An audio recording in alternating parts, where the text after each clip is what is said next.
आपके अकॉर्डिंगली चीज़ें नहीं हो रही हैं और फिर हम इरिटेट होते हैं, और जब हम एक हद तक इरिटेट होते हैं तो हम रिएक्ट करते हैं, और कुछ लोग रिएक्ट बहुत बुरा करते हैं जिसको हम गुस्से का नाम दे रहे हैं।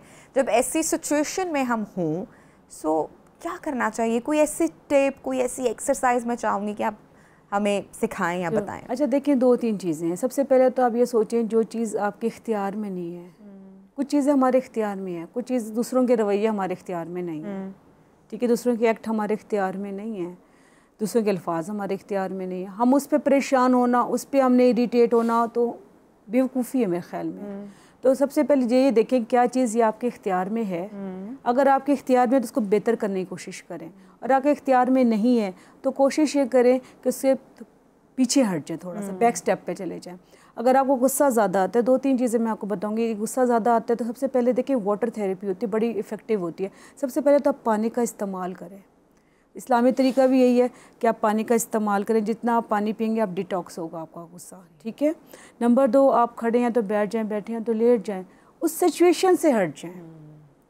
देखिए हमारे माइंड में जितने भी जो ब्रेन का अराउजल है किसी भी इमोशंस का, चाहे मोहब्बत का है, चाहे नफ़रत का है, चाहे गुस्से का है, 12 मिनट का अराउजल होता है। 12 मिनट से ज़्यादा नहीं होता। होता क्या है कि हम उस पर फोकस करना शुरू कर देते हैं। जब हम फोकस करना शुरू कर देते हैं तो उसका स्पैन बढ़ता चला जाता है। आप 12 मिनट के लिए साइड पे हो जाएं, पानी पी लें, अपने आप को सिचुएशन से हटा लें, तो आप देखिएगा आपका अराउजल कम होगा। जैसे ही वो कम होगा आपको गुस्सा आना कम हो जाएगा।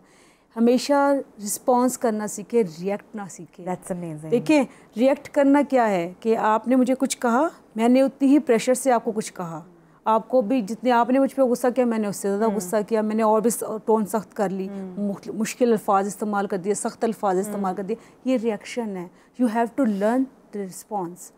ओके, आपने कहा, अगर थोड़ा सा एम्पैथेटिक बिहेवियर हो सकता है, वो परेशान है, कुछ सिचुएशन में है, आप खामोश हो जाएं। आप 1 से 25 तक काउंट करें। जब 25 तक काउंट करेंगे तो आपका अराउज़ल ज़रा नीचे होगा। जब आप जवाब देंगे तो बेहतर अल्फाज भी होंगे और बेहतर रिस्पांस भी होगा। अच्छा, ये तो हमने अपने आपने बताया कि ये प्रैक्टिस हम अपने लिए कर सकते हैं कि अगर हमें गुस्सा आ रहा है या मुझे आ रहा है तो मैं क्या कर सकती हूँ। मुझे एक ऐसी सिचुएशन में क्या करना है जब मेरा जो सामने वाला शख्स है वो शदीद गुस्से की कैफियत में हालत में है, तो उस टाइम मुझे अपने एंगर को किस तरह से कंट्रोल करना है, क्योंकि ये एक ऐसी इमोशन है या वाइब है जो हम ट्रांसफ़र भी कर रहे होते हैं कि सामने वाला जिस कैफियत में आपसे बात कर रहा है वो आप भी समहाउ उस कैफियत में आ जाते हैं। तो मेरे पे अब क्या रिस्पॉन्सिबिलिटी है कि मुझे उसको काम डाउन करने के लिए मैं क्या कर सकती हूँ? अच्छा, मैं अक्सर टिप देती होती हूँ, गले लगा लें आप। अच्छा, ठीक है, बच्चों को लगाया जाता है। देखिए हमारे ब्रेन में अराउजल होता है न्यूरोट्रांसमीटर का, जो हमें बताता है कोई हमें हमसे मोहब्बत करता है, हमें कोई एहसास दिलाता है। जब हमें कोई गले लगाता है तो हम सुकून में आते हैं। फॉर एग्जांपल हमारे लव वंस हैं, जैसे किसी की डेथ हो जाए तो हम उस इंसान के गले लग हम परेशान होते हैं, उस इंसान के गले लगकर सुकून महसूस करते हैं जो हमारे दिल से करीब होता है। ठीक है, तो जिस तरह एक मूवी आई थी इंडियन, मुन्ना भाई एमबीबीएस, जादू की झप्पी। जादू की झप्पी इज द साइंस, जादू की झप्पी इज द साइंस। जब आपको कोई गले लगाता है तो आपके अंदर अराउजल होता है ब्रेन में कि आपको पता चलता है, केमिकल का खराज होता है जो हमें बताता है कोई हमसे मोहब्बत करता है। जैसे ही वो अराउजल होता है हम काम डाउन हो जाते हैं। ठीक है, हम बढ़ती उम्र में बच्चे बहुत ज़्यादा गुस्सा करते हैं। अच्छा, और तो हम इसकी प्रैक्टिस कर सकते हैं। मैं ज़रूर बात करना चाहूँगी कि बच्चों को भी ट्रीट करना, जब बच्चे इस तरह की कैफियत में आ जाएं तो बड़ा पेरेंट्स की जिम्मेदारी कि वो कैसे अपने बच्चों को ट्रीट करें। अब रिसेंटली कल की ही बात है, मेरी बेटी शी स्टार्टेड क्राइंग और इतनी क्रैंकी और ज़मीन पर लेट गई and she started scratching for the first time, क्योंकि स्कूल से भी या अपने कज़न से भी फैमिली से भी बहुत सारी आपसे पिक कर रहे होते हो और बस कि कोई हाथ ना लगाए। सो आई थॉट कि अब इस सिचुएशन को कैसे डील करना है। तो मैं गई उसके पास and I hugged her, you know, और मैं वो Aahista Aahista within 2 to 3 minutes वो इतनी काम डाउन हो गई। और देन जब वो बिल्कुल नॉर्मल होगी, देन मैंने उसको बताया कि बेटा ये जो आपने किया ये एक अच्छी बात नहीं थी और ऐसे नहीं करते। और बच्चा एक्चुअली उस टाइम सुनने की कैफियत में होता है और अपनी प्रॉब्लम भी बताता है कि वो एक्चुअली क्या फील कर रहा था। हम जो यूजली बीइंग अ पेरेंट भी गलत रिस्पॉन्ड करते हैं या बिहेवियर अपनाते हैं कि जब बच्चा इतना क्रैंकी हुआ होता है तो हम भी उसको एक लगा के, देखिए बच्चा शाउट करता है ना, माँ उससे ज़्यादा शाउट कर रही होती है। ठीक है, जब इस तरह बार बार प्रैक्टिस कर रहे हो तो बच्चे को कैसे पता चलेगा गुस्से को डील कैसे करना है, ठीक है, मैनेज कैसे करना है। तो पेरेंट्स का बहुत रोल प्ले होता है। पेरेंट्स को चाहिए खुद भी काम डाउन, जैसे खामोशी इख्तियार कर लें, क्योंकि बच्चे सुनने के मोड में नहीं होता। जब वो कंट्रोल में हो जाएगा फिर उससे बात करें कि जो आपका रवैया था क्या ये मुनासिब था। ठीक है, बच्चे के अंदर इनसाइट बिल्ड करने की ज़रूरत होती है कि क्या गलत है और क्या सही। जब बच्चा खुद से करेगा तो ज़्यादा सीखेगा, बनिस्बत कि आप एक दफ़ा आपके डर से सीखे, वो डिसिप्लिन कायम नहीं हो पाता। अच्छा, मैं हमेशा कहती हूँ हम जो पंजाबी लोग हैं, हम वी आर वेरी लाउड ना, हम कोई नॉर्मल बात भी इतना ज़्यादा स्ट्रॉन्ग इमोशन से करते हैं। हमारे बच्चे भी लाउड हो रहे हैं, वो भी ऊंचा बोलते हैं, चीख के बात करते हैं। मैं अपनी अक्सर फैमिली में देखती हूँ जो बच्चे बाहर जिनका ब्रॉटअप होता है, कितने धीमे मिजाज के, पोलाइटली कामली बात करते हैं। उनके पेरेंट्स भी चूँकि वो बिहेवियर अडॉप्ट कर चुके होते हैं। लेकिन हमारे यहाँ पंजाब में स्पेशली बड़े भी लाउड हैं और बच्चे जो हैं वो माशाल्लाह उनके गले हमसे भी ज़्यादा हैं। फिर जो एक्सप्रेशन है गुस्से का, एंगर का, वो भी हम पंजाबियों में आई थिंक कि ज़्यादा है। इसकी क्या रीज़न है?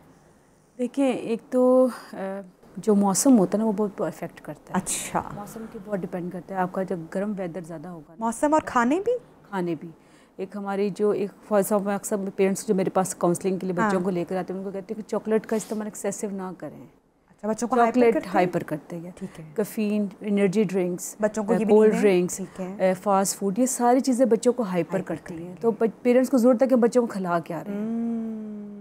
ठीक है, मदर क्या करते हैं, नोटेला लगा कर दे रही हैं, चॉकलेट शेक दे रही हैं साथ। एक्सेसिव चीज़ जो हमेशा गलत ही होती है। देखिए, हमारा मज़हब क्या कहता है, ये तो दाल पसंदी। बैलेंस डाइट दें, जब बैलेंस डाइट देंगे तो बच्चे गुस्सा कम आएगा। कोशिश करें कि हम खुद भी कोल्ड ड्रिंक्स का इस्तेमाल कम से कम करें, एनर्जी ड्रिंक्स कम से कम लें। एनर्जी ड्रिंक्स जो है वो हाइपर एक्टिविटी पैदा करते हैं, और ख़ासतौर पर जब बढ़ती उम्र होती है, जो 14-15 साल है, 13-14 साल है, उसमें हार्मोनल चेंजेस होते हैं, फिजिकल चेंजेस आ रही होती हैं, तो उस टाइम बच्चा वैसे ही एग्रेसिव ज़्यादा होता है। उस टाइम अगर ये एनर्जी ड्रिंक्स लेंगे तो उसका गुस्सा बहुत ज़्यादा बढ़ जाएगा। ठीक है, ये तुमने खाने पीने की बात की, और बच्चों के ऊपर डेफिनेटली जो खाना है या जो आसपास का मिजाज है वो बड़ा ज़्यादा एक असर रखता है। अच्छा, मैं उन कपल्स की बात करना चाहूँगी, मियाँ बीवी की बात करना चाहूँगी। आजकल में हम लोग आए रोज़ देखते हैं डोमेस्टिक वायलेंस के इश्यूज़ जो हैं वो भी इतने बढ़ चुके हैं। मर्द जो हैं वो बात बात पर हाथ उठा देना बीवी पर, और ये कैसी एक चीज़ है, क्या रिवर्स हो सकती है? जो इस तरह के बिहेवियर के हाल मर्द होते हैं उनको क्या किसी सपोर्ट या हेल्प की ज़रूरत होती है? क्योंकि उनमें भी एंगर जो मैनेजमेंट है हम देखते हैं कि वो लैक कर रहा होता है, गुस्से की जो इमोशन है वो बहुत ज़्यादा होती है। फिर एंड पे सारी मारपीट बेचारी बीवी पर ही निकलती है, सारा तशद्दुद बेचारी सहने के लिए वही एक औरत होती है, क्योंकि किसी और के साथ तो हम ये रवैया नहीं रख सकते। क्यों है ऐसा और क्या करना चाहिए ऐसे कपल्स को?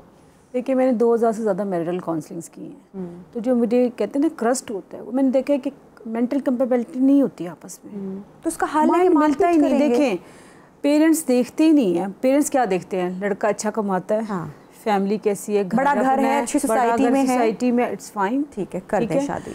वो देखते ही नहीं कि क्या मेरी बच्ची का माइंड इसके साथ मिलता है कि नहीं मिलता। ठीक है, लड़की के बिल्कुल अलग ख्यालात होते हैं, मर्द के बिल्कुल अलग ख्यालात होते हैं कि पसंद नापसंद इज़ नॉट अ इशू कि आप वो खाने में ये पसंद है, उसके खाने में जो बेसिक कोर थॉट्स है ना ज़िंदगी गुजारने के, अगर वो मुख्तलिफ है ना तो आपका लड़ाई झगड़ा होगा।